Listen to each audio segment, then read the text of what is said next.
ఓం నమ శివాయ ఛానల్కు స్వాగతం అండి. అందరికీ నమస్కారం అండి. ఈరోజు ఈ వీడియోలో మనం కన్యా రాశి వారి యొక్క జాతకం గురించి తెలుసుకుందాం. వీరి జీవితానికి సంబంధించినటువంటి ప్రధానమైన అంశాలు ఏంటి, అలాగే 2025వ సంవత్సరం జూలై 7వ తారీఖు సోమవారం రోజున వీరి యొక్క దినఫలాల ప్రకారం కన్యా రాశి వ్యక్తులకు ఏ విధంగా ఉన్నాయి. ఈరోజు దినఫలాల ప్రకారం మీకు ఒక గండం పొంచి ఉంది, జాగ్రత్తగా ఉండండి. అయితే ఏ విషయంలో మీకు గండం పొంచి ఉంది, ఎటువంటి జాగ్రత్తలు మీరు తీసుకోవాలి, అలాగే ఈరోజు దినఫలాల ప్రకారం ఎటువంటి అనుకూల ఎటువంటి ప్రతికూల ఫలితాలు మీ యొక్క కన్యారాశి వ్యక్తులకి కనిపిస్తున్నాయి. ప్రతికూలతలు అనుకూలతలుగా మార్చుకోవడానికి చేయవలసినటువంటి దేవారాధన కానీ పరిహారాలు కానీ ఏంటి, అలాగే పూర్తి అంశాలన్నీ కూడా ఈరోజు మనం ఈ వీడియోలో వివరంగా తెలుసుకుందాం. వీడియోలోకి వెళ్ళే ముందు మా చిన్న రిక్వెస్ట్ ఏమిటంటే, ఇదివరకు మా ఛానల్ని సబ్స్క్రైబ్ చేసుకున్నట్లయితే కనుక సబ్స్క్రైబ్ చేసుకోండి. అలాగే పక్కన ఉన్న గంట సింబల్ ఆల్ అప్డేట్స్ మీద క్లిక్ చేయండి. అప్పుడే మేము అప్లోడ్ చేసే ప్రతి ఒక్క వీడియో నోటిఫికేషన్ అనేది మీకు వస్తూ ఉంటుంది. శ్రీ షిరిడి సాయిబాబా ఆశీస్సులతో జ్యోతిష్యం చెప్పబడును. ఎటువంటి సమస్యలకైనా పరిహారాలు చేయబడును. భార్యాభర్తల సమస్యలు, ప్రేమ, వశీకరణ, కుటుంబ సమస్యలు, డబ్బు సమస్యలు, వ్యాపార సమస్యలు, ఆర్థిక సమస్యలు, ఆరోగ్య సమస్యలు, పెళ్లి, సంతానం సమస్యలు, ఇంకా ఎటువంటి సమస్యలు ఉన్నా గురువు గారిని సంప్రదించండి.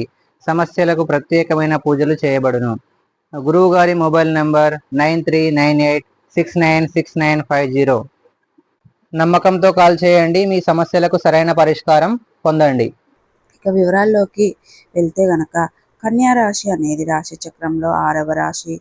ఉత్తర 2, 3, 4 పాదాలు, హస్త 1, 2, 3, 4 పాదాలు, చిత్త 1, 2 పాదాల్లో జన్మించిన వ్యక్తులు కన్యా రాశి కిందికే వస్తారు.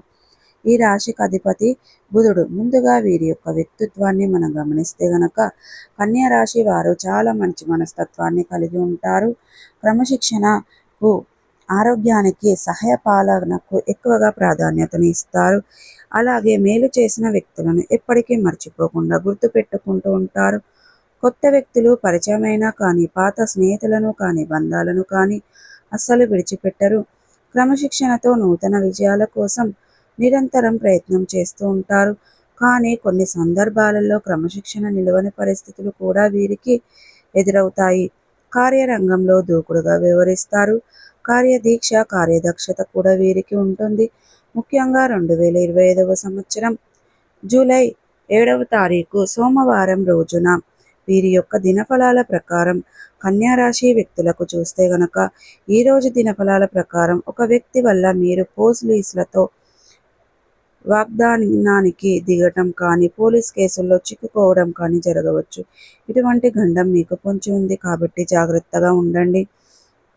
బయటకు వెళ్ళేటప్పుడు మీకు పరిచయం లేని వ్యక్తులతో సహాయం చేయాలనే ఉద్దేశంతో ఏదైనా గొడవల్లో ఇరుక్కోవటం, అంటే ఎవరైనా ఏదైనా గొడవ పెట్టుకున్నట్లయితే గనక, లేదా రోడ్డు పైన ఎవరైనా గొడవలు పెట్టుకున్నట్లయితే గనక వారి మధ్యలోకి వెళ్ళి అనవసరమైన గొడవలు చిక్కుకొని పోలీసుల కేసుల వరకు వెళ్ళే ప్రమాదం ఉంది. లేదా మీకు పరిచయం లేని వ్యక్తులకి సహాయం చేయాలనే ఉద్దేశంతో మీరు పోలీసులతో వాగ్దానానికి దిగడం, పోలీస్ కేసుల్లో చిక్కుకోవడం లాంటి ప్రమాదాలు మీకు పొంచి ఉన్నాయి. కాబట్టి ఈ అంశంలో తగిన జాగ్రత్తలు మీకు అవసరం. ఈరోజు దినఫలాల ప్రకారం ఎటువంటి గండం మీకు పొంచి ఉందో, ఏ నిర్ణయం తీసుకోవాలనుకున్నా ఆలోచించి నిర్ణయం తీసుకోండి. ఇతరులకు సహాయం చేయటం అనేది మంచిదే అయినప్పటికీ కూడా అది మీకు హాని కలిగించేది, మీ కుటుంబ సభ్యులకు హాని కలిగించేది అయితే మాత్రం ఆ విషయాన్ని మీరు గమనించుకోవాలి. ఇక మిగిలిన అంశాలు చూస్తే గనక కన్యా రాశి వారు ఎవరైతే ఉద్యోగ ప్రయత్నాలు చేస్తున్నారో వారి ముందుకు ఒక అవకాశం అయితే రాబోతుంది. చాలా కాలంగా ఎటువంటి అవకాశాల కోసం అయితే మీరు ఎదురు చూస్తున్నారో అటువంటి అవకాశాలు ఈరోజు మీ ముందుకు వచ్చే అవకాశాలు కనిపిస్తున్నాయి. కాబట్టి ఈరోజు మిగిలిన అంశాలు చూసుకుంటే గనక ఈ విధంగా 2025వ సంవత్సరం జూలై 7వ తారీఖు సోమవారం తేదీ యొక్క దినఫలాల ప్రకారం చూసుకున్నట్లయితే గనక కొన్ని అనుకూల కొన్ని ప్రతికూల ఫలితాలు కనిపిస్తున్నాయి. ఒక గండం పొంచి ఉంది కాబట్టి జాగ్రత్తగా ఉండండి. మీకు శివారాధన మేలు చేస్తుంది. విష్ణు సహస్ర పారాయణం మేలు చేస్తుంది. సూర్య భగవాను మనస్ఫూర్తిగా ఆరాధించండి. ఆదిత్య ఉదయ సూత్రం పారాయణం చేయండి, మీకు మేలు చేస్తుంది. మీకు తోచినంత మీ శక్తి మేరకు పేదలకు, అనాథలకు, అభాగ్యులకు దానం చేయండి. తద్వారా కూడా మంచి పుణ్య ఫలితాన్ని మీరు ఖచ్చితంగా పొందుకుంటారు. సో చూసారు కదండి, ఈ వీడియో కనుక నచ్చినట్టయితే లైక్ చేయండి, షేర్ చేయండి. మరిన్ని మంచి మంచి వీడియోల కోసం ఇప్పుడే మా ఛానల్ అనేది సబ్స్క్రైబ్ చేసుకోవడం మర్చిపోకండి.